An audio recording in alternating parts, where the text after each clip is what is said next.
Makeup आज के समय में छोटे से लेकर बड़ा हर कोई मेकअप यूज़ करता है। यहाँ तक कि बहुत से लोग ऐसे हैं, मैक्सिमम लोग ऐसे हैं जो बिना मेकअप के घर से बाहर भी नहीं निकलते। लेकिन क्या कभी आपने सोचा है कि ये जो मेकअप है, जो आप प्रोडक्ट्स यूज़ करते हैं, वो आपकी स्किन के लिए कितने सेफ़ है? यही सवालों के जवाब जानने के लिए आज यानी कि इंटरनेशनल मेकअप डे के मौके पर हम मौजूद हैं स्किन स्पेशलिस्ट डॉक्टर नेहा सूद जी के साथ। तो इनसे हम जानेंगे मेकअप के नुकसान, मेकअप के फ़ायदे और किस तरह से इस्तेमाल किया जाना चाहिए, इसके टिप्स। मैम, सबसे पहले टीवी भारत में आपका बहुत स्वागत है। शुक्रिया। सबसे कॉमन सवाल मैम रहता है और इसका जवाब जो है सभी को मिलता है, लेकिन एक्यूरेट जवाब नहीं मिलता कि रोज़ाना मेकअप करना हमारी स्किन के लिए सही है या गलत है। थोड़ा डिफ़िकल्ट क्वेश्चन है कि क्या सही है से क्या गलत है। कई स्किन्स के लिए रेगुलर मेकअप करना सूट करता है, उनकी प्रोफेशन डिमांड करती है। जैसे एयर होस्टेसेस हैं, आपके होटल इंडस्ट्री में लोग हैं, वो लोग उनको लगाना है रोज़ मेकअप। कई प्रोडक्ट्स अगर आपको सूट कर रहे हैं तो कंटिन्यू कर सकते हैं, बट समटाइम्स पीपल कम लोग आते हैं जिनके pimples because of makeup increase हो रहे हैं। सबसे कॉमन जो हमारी skin condition because of makeup increase हो रही है वो है acne. So if we feel कि हमने कुछ एक्ने की ट्रीटमेंट दी है और वो इम्प्रूव नहीं हो रहा है, एक्ने फिर भी फ्लेयर हो रहा है, तो मेकअप हम कंसिडर करते हैं एज अ कॉज। तो उस केस में maybe they use non comedogenic. So when they pick up products they have to look for words like non comedogenic. तो उसमें मिनरल या पाउडर बेस्ड मेकअप थोड़ा बेटर रहता है यूज़ करने के लिए, because those professions they can't totally stop using makeup. They should use a good layer of moisturiser, उसके ऊपर मेकअप लगाएं। Again a moisturiser which is non comedogenic, तो थोड़ी सी प्रोटेक्शन मिलती है लॉन्ग साइड जो भी मेडिसिन दी हैं। But mostly makeup otherwise clog कर देता है पोर्स। सो कॉल्ड क्लॉग करेगा तो black heads white heads increase हो जाते हैं। That kind of acne if you feel कि इंक्रीज हो रहा है तो makeup could be a culprit. उसके अलावा एलर्जिक कॉन्टैक्ट डर्मेटाइटिस हम बोलते हैं। कई बार मेकअप प्रोडक्ट्स में जो कलर्स होते हैं, प्रेजर्वेटिव्स होते हैं, उनकी वजह से थोड़ा सा रैशेज़ या एलर्जीज़, रेडनेस फेस पे, वो चीज़ें अगर हो रही हैं स्पेशली इस part of the face, centre face में, लिटिल लेस हियर जहाँ मेकअप लगता है उस एरिया में, तो हम एलर्जिक कॉन्टैक्ट डर्मेटाइटिस के बारे में सोचते हैं। उसको कंफर्म करने के लिए पैच टेस्टिंग होती है, ठीक है, कि इंग्रेडिएंट्स, उन इंग्रेडिएंट्स इंडिविजुअल इंग्रेडिएंट्स से, बट कई बार डिफ़िकल्ट होता है स्पेसिफिक इंग्रेडिएंट ढूंढना। और पेशेंट्स के लिए भी प्रोडक्ट्स में स्पेसिफिकली जाके वो पूरी लिस्ट में आइडेंटिफाई करें कि क्या कॉज है इज़ डिफ़िकल्ट। बट अगर ब्रॉडली मैं बोलूँ तो may be products which have a lot of fragrance, some colors, glitter, sparkle, shiny makeup, that has more chances of causing allergies. And जहाँ pigment है जैसे mascara, eyeliners, so we have a lot of patients coming in with eyelid dermatitis, आँखों पे rashes, so वो आई shadows की वजह से and mascara में जो pigment है उसकी वजह से। कई बार इन products के basis में ना shellac use होता है which is और pine रेजिन जो होता है, ठीक है, वार्निशेस में हुआ, कई बार प्रोडक्ट्स के बेसिस में शेलक जो होता है, even that is a common cause of allergies. तो वो इंग्रेडिएंट्स बड़े सारे हैं, वो इंडिविजुअली लोगों को समझना थोड़ा डिफ़िकल्ट है। पर अगर आपको इन एरियाज़ में जहाँ आप मेकअप यूज़ कर रहे हैं, मस्कारा है, आपका आईलाइनर है, उसी एरिया में रेडनेस, इरिटेशन है, स्टॉप दोज प्रोडक्ट्स।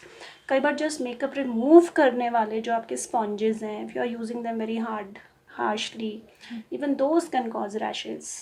या फिर आप जो मेकअप रिमूव करने के लिए सो कॉल्ड अपनी तरफ से सेफ़ प्रोडक्ट सोच रहे हैं, उसकी वजह से भी इरिटेशन हो सकती है।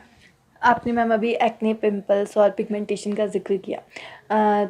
तो बहुत से लोगों में कहीं न कहीं ये कहे कि मिथ है या फिर सच्चाई है कि लोग कहते हैं कि एक्सपेंसिव प्रोडक्ट्स हम यूज़ करें तो हमारी स्किन अच्छी रहती है, तो वहीं अगर थोड़ी चीप प्रोडक्ट्स हम यूज़ करें तो स्किन ख़राब हो जाती है। तो इसमें क्या डिफ़रेंस है? See, expensive products, some high-end products, they have a lot of research going into कि उनके ingredients क्या हैं, क्या उन्होंने product में डाला है।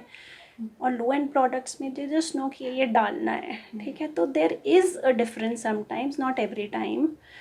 एक और कॉमन इंग्रेडिएंट जिसकी वजह से allergies, cosmetic allergies, nickel metal जो है उसका कुछ कंपोनेंट इन सब मेकअप प्रोडक्ट्स में रहता है, even that causes allergies. So I would say there is a difference between cheap and expensive products, but you can't keep it as a blanket वो कि हाँ सिर्फ हाई एंड प्रोडक्ट्स ही अच्छे हैं. You have some cheaper your regular Lakme, L'Oreal type का brands which work well for people. आपके पास बहुत सारे पेशेंट्स मैम टीनेजर्स भी आते होंगे, मेकअप की वजह से उनकी स्किन ख़राब हुई, तो कुछ ऐसे केसेस आपके पास आए आप बताना चाहोगे? और क्या टिप्स जो है आप टीनेजर्स को देना चाहोगे, क्योंकि टीनेजर्स की स्किन बहुत हेल्दी शुरुआत होती है, कहते हैं कि see for us with teenagers सबसे बड़ा concern I think is the diet. And then yes cosmetics, maybe you know हमारी एज में हम शुरू करते थे और हमारे पियर्स ने यूज़ करे होंगे जब वो कॉलेज गए. I have a lot of children now who are maybe just school going and they are using a lot of makeup, be it eye makeup, be it general, they use primers, concealers, and it's common knowledge. इनको सबको बच्चों को पता है वो कर रहे हैं यूज़. तो इन सब बच्चों के लिए कई बार हाँ जी इरिटेशन होती है. सबसे common like I said acne and then eyelid dermatitis, जो मैंने सबसे कॉमनली देखा है बिकॉज मैनी टाइम्स फेस पे और मेकअप नहीं यूज़ कर रहे, सिर्फ eyeliners, kajals and colourful eyeliners use कर रहे हैं. कई बार वो आप देखोगे स्पार्कल वाला आईलाइनर या आई शेडोज़ यूज़ कर रहे हैं. तो आईलिड डर्माटाइटिस वेरी कॉमन, मतलब आंखों के ऊपर रैशेज, इरिटेशन, इचिंग एंड बाकी एक्ने में increase because of clogging makeup which they don't know, they don't wash it off. एक बहुत ज़रूरी चीज़ with makeup is you should always wash it off before going to sleep. Don't ever sleep with your makeup on. अगर हम ma'am tips की बात करें कि क्या टिप्स यूज़ होती है, जैसे मेकअप हम रिमूव करते हैं, क्लिनजिंग, तो बहुत से लोगों को नहीं पता होता, वो जस्ट पानी से अपना फेस वॉश करते हैं, तो क्या टिप्स है, एक एक्चुअल टिप्स? सी आपको डेफिनेटली मेकअप क्लेंस करना चाहिए. If you are cleaning makeup around the eyes then use a gentle cleanser which is maybe sterile alcohol हम जो बोलते हैं उसका based, which is very gentle for eyes में irritation नहीं होगी. Rest of the face maybe a foaming cleanser, gentle foaming cleanser will also work which does not have actives like कोई salicylic glycolic नहीं होना चाहिए. Otherwise वो चीज़ें eyes के आसपास ज़्यादा टेंडेंसी इरिटेट करने की. तो सो अ जेंटल क्लेंजर और इवन मिसलर वाटर है, even that sometimes helps to clean makeup very well. So but there are brands in the market which have micellar water, तो वो भी यूज़ कर सकते हैं. जेंटल नॉन फोमिंग क्लेंजर्स वो भी काफ़ी ब्रांड्स के इजीली अवेलेबल हैं, दे कैन बी यूज्ड. और मैम एक और सवाल है जो लोगों को शायद नहीं पता होता, क्योंकि मेकअप लोग यूज़ कर लेते हैं लेकिन वो अपने हाइजीन का ख्याल नहीं रखते, और साथ ही जो एक्सपायरी प्रोडक्ट्स होते हैं वो भी गलती से कभी कभी यूज़ किए जाते हैं, तो इसके क्या साइड इफ़ेक्ट्स होते हैं?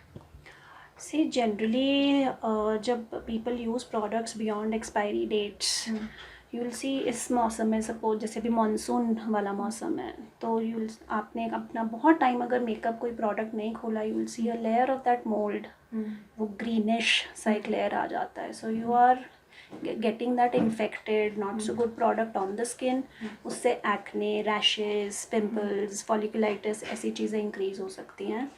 In addition, people sometimes don't wash their brushes, sponges replace नहीं करते timely, so that should definitely be done. आप अपनी फिंगर्स यूज़ करो, wash your hands, use your fingers to apply makeup instead of that sponge जो बार बार face पे लग रही है, फिर से आपके मेकअप केक पे लग रही है. So instead of that replace it with your finger tips. Clean hands. Brushes use कर रहे हैं तो उनको भी जनरली ल्यूकवार्म वाटर में जेंटल सोप से और लिक्विड क्लेंजर से वो भी क्लीन करके हमेशा ड्राई करके रखने चाहिए, स्टोर करने चाहिए. And obviously makeup should be replaced every 6 months and eye makeup more frequently.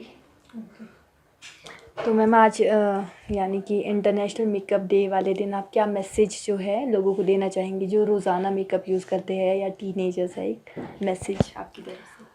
C makeup can't be band और उसको स्टॉप करने को नहीं है. Use it in a more knowledgeable way. Always wash your face after applying makeup before you go to sleep. Like ऐसे जिसने tips दिए हैं, change your makeup products regularly, not very frequently also, regularly, and use good quality products, they do make a change, specially products which you are using around the eyes, ठीक है, otherwise eyes में अंदर issues होना शुरू हो जाते हैं। शुक्रिया मैम। तो ये थे हमारे साथ स्किन स्पेशलिस्ट डॉक्टर नेहा सूद, जिन्होंने बताया कि मेकअप बेशक आपको खूबसूरत बनाता है, लेकिन आपकी स्किन हेल्दी तभी दिखती है जब आप अंदर से हेल्दी होते हो। तो ये ध्यान रखने की ज़रूरत है कि आप अपने प्रोडक्ट्स को सही तरीके से चुनें। कैमरा पर्सन लकी वर्मा के साथ ETV भारत हिमाचल प्रदेश के लिए श्रेया शर्मा की रिपोर्ट।